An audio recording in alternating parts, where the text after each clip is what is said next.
Hello. This is the very first in a series of rspsocexperiences podcasts, which are aimed at our early career professionals.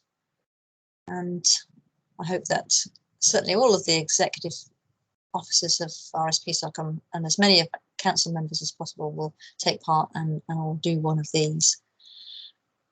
They're intended as a look-see into how we got to be where we are and in our various roles. So my name is PhilippaMason. I'm the Honorary General Secretary of the Society, and I have been in that post for quite some time. I think it's 15 years now, which has flown by. And I joined that post having been headhunted from the geological remote sensing group, on which I was a committee member for some years. And the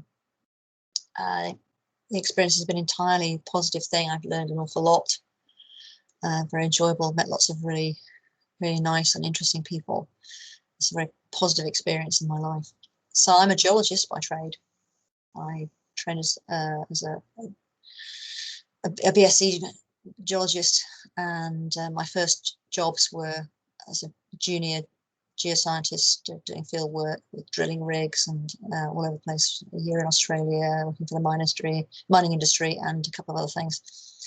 And I discovered remote sensing through a research assistant post at the University of Liverpool, and it prompted me to come to London and study remote sensing formally at UCL, at the famous remote sensing MSc course, which is has been the beginning of a number of well-known careers. Many careers in remote sensing have started there, and that led me to Imperial College, where I then did my PhD. And after I think I spent a year doing some consulting work, and my consulting work has sort of carried on ever since, alongside my academic career. And sure enough, after my PhD, I was captured and by Imperial College to teach remote sensing, and I've been there ever since. And so I'm now teaching all of the remote sensing courses to our geoscientists, and that's a very great and important thing, and it's growing in importance very much, and has now spread into my other interest, which is planetary geoscience. So the remote sensing teaching is now a core part of the studies for our planetary scientists too. After all, there's no other way to study planets than through remote sensing, so that fits quite nicely. So I teach and have research activities and supervise MSc projects, MSc students, and I have a group of fabulous PhD students which I share with some other colleagues, and they're doing all sorts of things with cool things with INSAR and drones, and that's all very exciting. And I've just become the leader of the newly established college-wide Earth Observation Network, which is a great cross-disciplinary thing to link us all together, and I see that as an entirely positive thing too.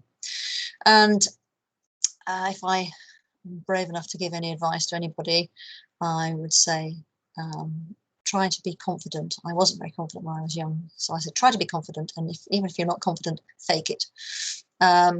Be proactive, don't sit back, be persistent, don't ever give up, and if at all possible, learn to delegate and get other people to do things for you as you get older and wiser. I think those are my parting words of advice. I think that's about it. So anyway, that's the end of the first podcast, and I hope that's it'll be useful and interesting for everybody. Join a learning society. It's a great way to network, and before long you find that you've suddenly become the establishment that other people want to network with, and you get lots out of it. So I'll begin and end with that. Thanks very much. We're nearly out of lockdown, and Easter's around the corner. So bye for now.